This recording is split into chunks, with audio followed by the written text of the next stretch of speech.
kanyang kalooban na dapat siyang manatili habang buhay.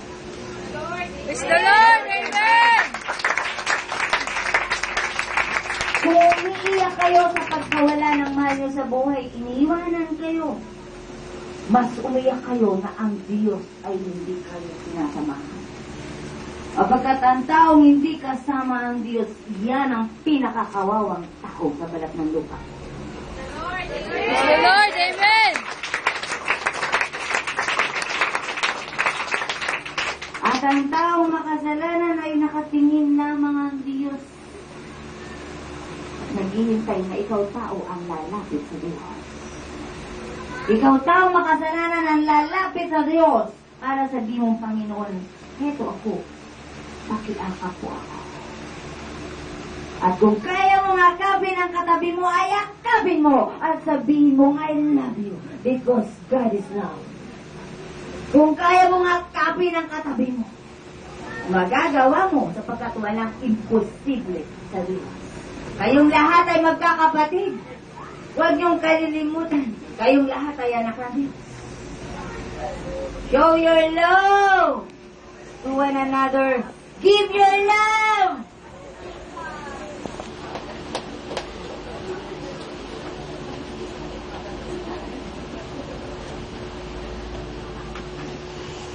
Mahirap kasing gawin ang isang bagay na hindi nakasanayan.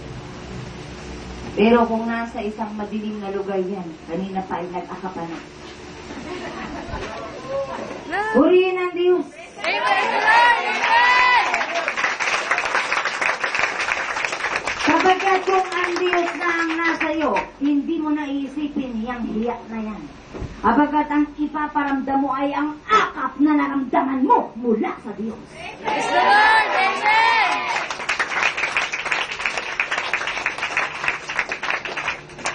Kung alam mo lamang na maaaring yung taong aakapin mo na pinapaakap ng Diyos sa iyo, never pang nakaramdam ng akap na totoo. Hindi mo ipagkakaisip. Akapin ang katabi. Akapin ang katabi at akapin ang taong gustong akapin at akapin kahit sino. Sapagkat kayong lahat ay narito para magmahalan kasama ang Diyos.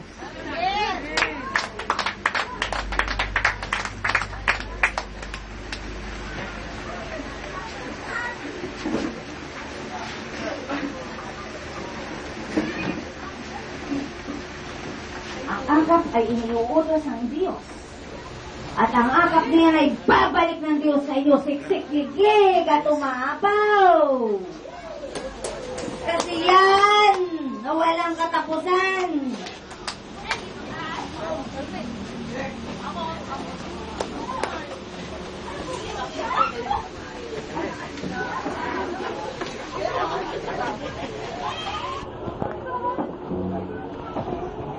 Ang akap ay napakahalaga.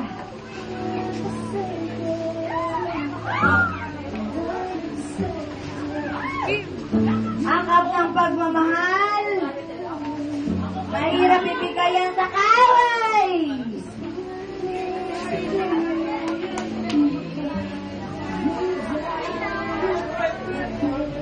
Buksan ninyo mga puso ninyo.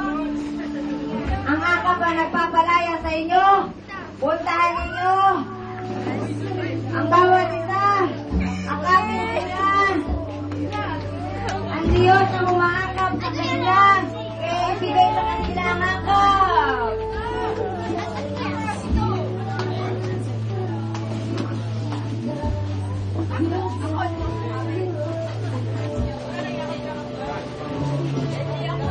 Ang akap ay binibigay habang buhay pa. Kaya mga umakap ngayon ay mga taong buhay, hindi patay.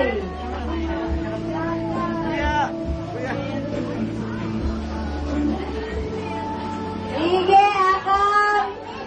Akap ng Diyos yan, wag lamang yung mahal ninyo sa bahay, sa buhay,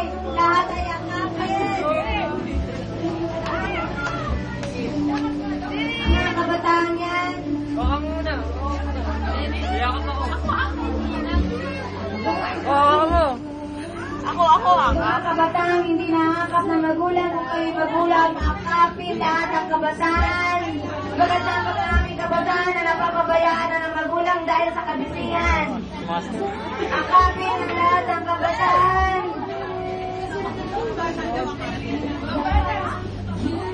Sino ba ang aangap o yung nanay at tatay sa anak? Yung mga anak, lumapit ng tatay na hindi makatayo. Nakapin ng tatay na hindi makatayo, mga anak.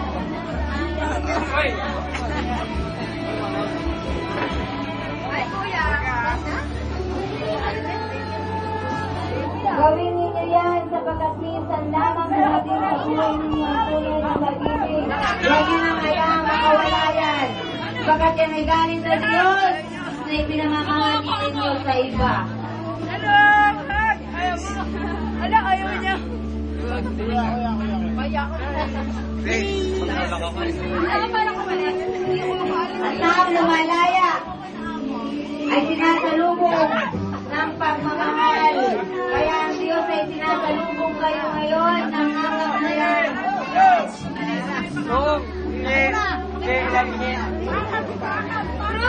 At hindi nyo makakalimutan na isang araw ay nakap kayo ng Diyos. Kuya!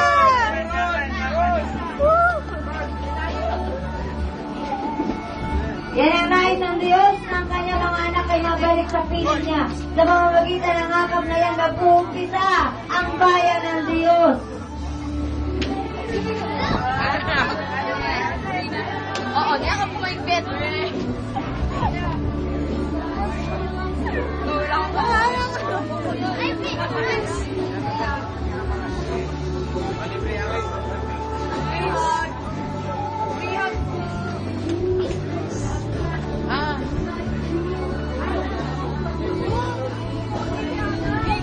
Yan ang tunay na pag-ibig. Kahit hindi mo kilala ay maaakap mo.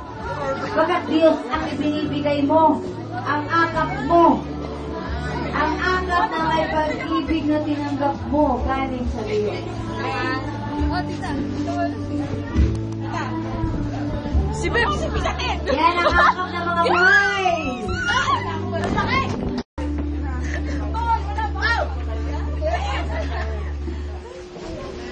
Huwag niyong kalilimutan, ha? Sa araw sa inyong buhay, kinatagpo kayo ng Diyos at ipinaramdam sa inyo ang kanyang pag-ibig. Huwag na huwag niyong kalilimutan yan. Ano man ang mangyari, huwag niyong kalilimutan na ang Diyos ay mahal na mahal na mahal kayo.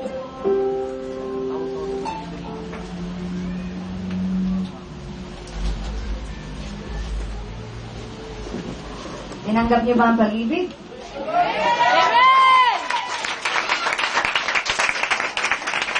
Kung tinanggap niyo nga ang pag-ibig, asama niyo nga ang Diyos. Amen! Ang pag-ibig ay galing sa Diyos.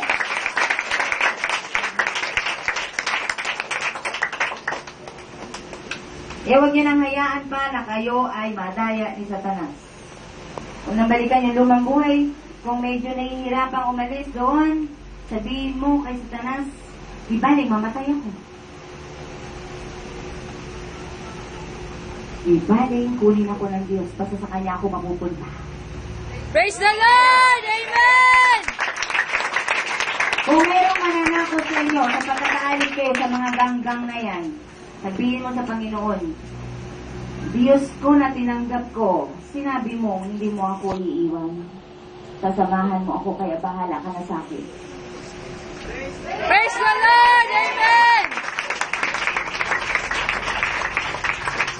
Ang kailangan ng Diyos ay pag-ibig na may pagtitiwala. Kung iniibig mo ang Diyos, magtitiwala ka sa Kanya. Sabagat kung nag-iibigan kayo, mayroon kayong tiwala sa isa't isa. Praise the Lord! Amen! Maikli lang ang pananalita ko, sabagat hinayaan ko ang lingkod ko na ang makipag-usap sa inyo. Para masabi nyo naman, wow, ang sarap palang maging lingkod ng Diyos. Wala ka nang babasahin pa. Abagat ang magtuturo sa iyo yung Diyos mismo. ang karunungan ng Diyos na ibinibigay sa taong tumatanggap sa Diyos. Praise the Lord! Amen!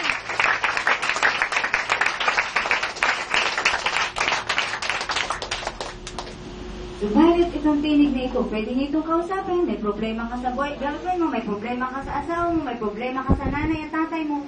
Kausapin niyo yung tinig at sasagutin kayo ng Diyos. Praise the Lord! Amen! Huwag kayo mahihiyan lumapit sa babae, sapagkat ang babae ay sinasamahan ng Diyos at ang tinig na ito ay pag-aari ng Holy Spirit. Hindi